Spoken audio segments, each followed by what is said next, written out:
नमस्कार दोस्तों, जय माता दी। आज मैं आपको भादो मास में नित्य नियम से सुनी जाने वाली गाज माता की कहानी सुनाने जा रही हूँ। तो प्रेम से बोलिए गाज माता की जय। एक समय की बात है, एक नगर में एक राजा और रानी को कोई संतान नहीं थी।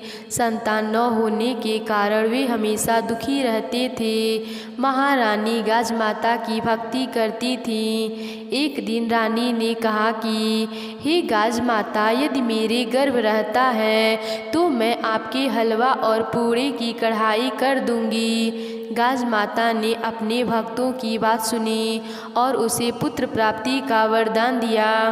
कुछ दिनों पश्चात महारानी के एक लड़का हुआ, पर वह कढ़ाई करना भूल गई। इससे गाज माता रुष्ट हो गई और गाज माता ने सोचा कि महारानी तो मुझे भूल गई हैं। और एक दिन रानी का लड़का पालने में सोया हुआ था। तब एक भयंकर गरजती हुई बादली आई और महारानी के लड़के को उठाकर अपने साथ ले गई। बादली ने लड़के को जंगल में छोड़ दिया। उस तरफ से एक भील और भीलनी जंगल से गुजर रहे थे तो उन्होंने पालने में एक छोटे बालक को सोते हुए देखा। भील और भीलनी के भी बच्चे नहीं थे, इसीलिए वे बच्चे को देखकर अत्यंत प्रसन्न हो गए और उसे अपने साथ ले गए। उसी नगर में एक धोबी रहता था जो राजा के भी कपड़े धोता था और भील के भी कपड़े धोता था। जब वह धोबी राजा के महल में गया तो उसने देखा कि वहाँ शोर हो रहा था कि गाज माता महारानी के लड़के को उठा कर ले गई।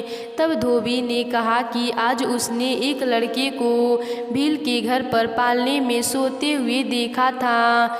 जब राजा को यह बात पता चली तो उसने तुरंत भील को अपने महल में बुलाया और भील से पूछा कि तेरे घर में लड़का कहाँ से आया। तब भील बोला, मैं गाज माता का व्रत करता था तो मुझे गाज माता ने बेटा दिया है। इस पर राजा और रानी को याद आया कि हमने गाज माता को कढ़ाई करने के लिए बोला था, लेकिन हमने कढ़ाई नहीं की। इस कारण गाज माता ने हमसे हमारा बेटा ले लिया। तब महारानी ने कहा कि हे गाज माता, यदि मेरा बेटा मुझे वापस दे दो, मैं जितनी कढ़ाई के लिए कहा था उससे दुगनी कढ़ाई करूँगी। और गाज माता का खूब धूमधाम से उजमन किया। तब गाज माता ने प्रसन्न होकर उनका लड़का वापस ला दिया।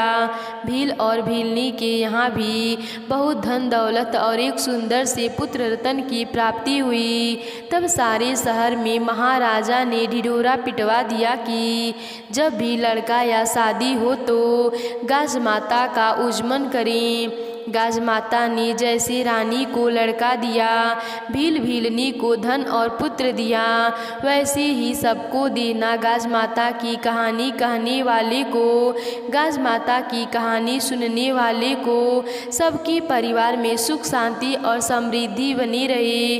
तो प्रेम से बोलिए गाज माता की जय।